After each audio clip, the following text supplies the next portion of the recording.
Parashat Beha'Aloscha. Very interesting title.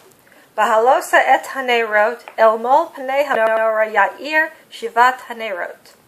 When you kindle the lamps, toward the face of the menorah shall the 7 lamps cast light. The word Beha'Aloscha means to kindle a fire, to light the lamps. Now what you might ask is, why didn't they use the word lahadlik, which also means to light?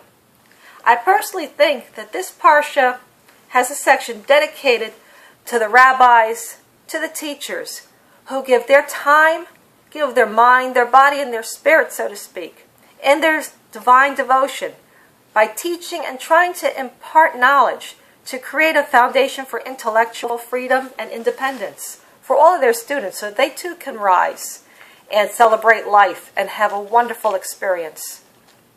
It is a thankless job being a teacher. It's a thankless job being a rabbi, because you have to give of your time unconditionally.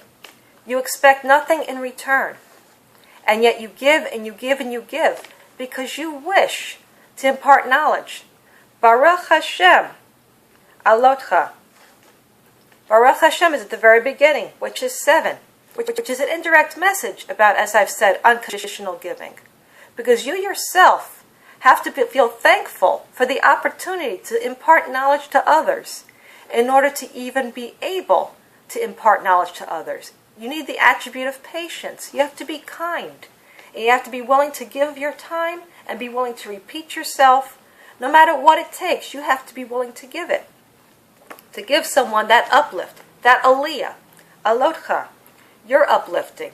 The way you treat someone, the way you teach them, you will either be kindling a fire in a positive sense and igniting a spark within the person, encouraging them to learn, helping them to grow, or God forbid, you're kindling a fire and you burn and you destroy because you're too harsh, you're too hypercritical, and you're too demanding because you didn't think about the learning capacity of your student or their learning style. Are they a visual learner? Are they they like to listen? What are they, tactile? What is their learning style?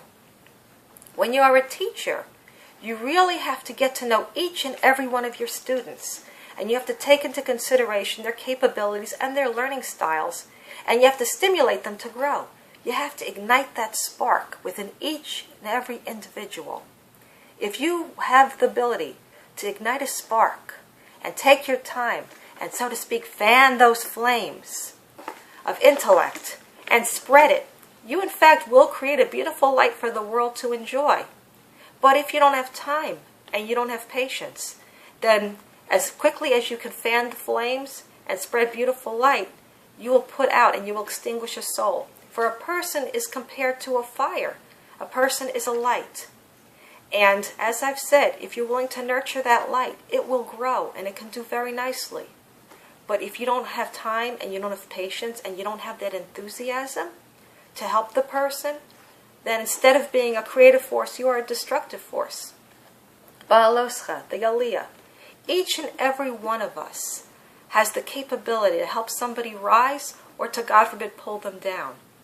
So we all need to take a moment, take a step back, and express gratitude for our God-given skills and gifts, and use them to share and impart knowledge, so that not only do we elevate others, we give ourselves an aliyah. And with that, I wish you all a wonderful rest of the week and a great Shabbos. Thank you.